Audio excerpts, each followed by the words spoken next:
More indigent litigants are having improved access to the Enhanced Justice Program under the Aquino administration's Philippine Development Plan.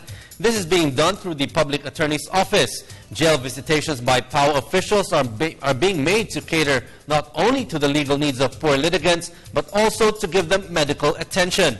The latest to benefit from such PAO undertaking were inmates at the jail. This report.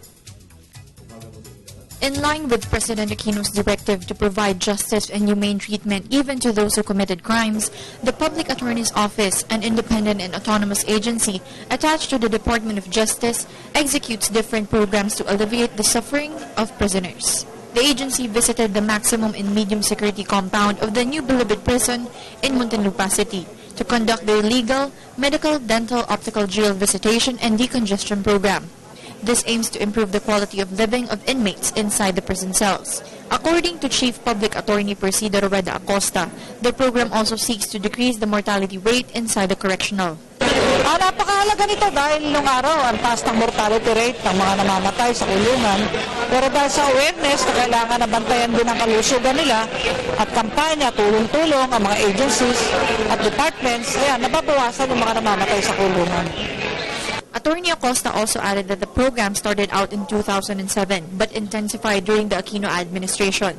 Aside from free checkups and medicines, the Public Attorney's Office also provided free legal counseling, which according to most inmates is the one that they really look forward to since some are serving their sentences for more than 30 years and are eager to spend the remaining time of their lives with their loved ones. Inmates such as Juan Tangilan and Matias Dumequil, who coincidentally was a classmate of Attorney Acosta in law school, are very thankful that prisoners are still being cared for.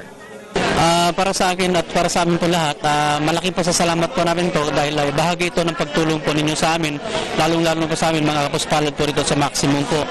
Unang-una po rito, nagkukulang po kami ng mga pangangailangan din po rito, so malaking bagay po para sa amin po ito. Ang buhay namin ay nasa PAO. Kung walang public attorney, wala na magtsatsaga sa amin na magtanggol sa husgado. Katulad ko nga, sinintensyahan ako, iniwanan ako ng abogado ko.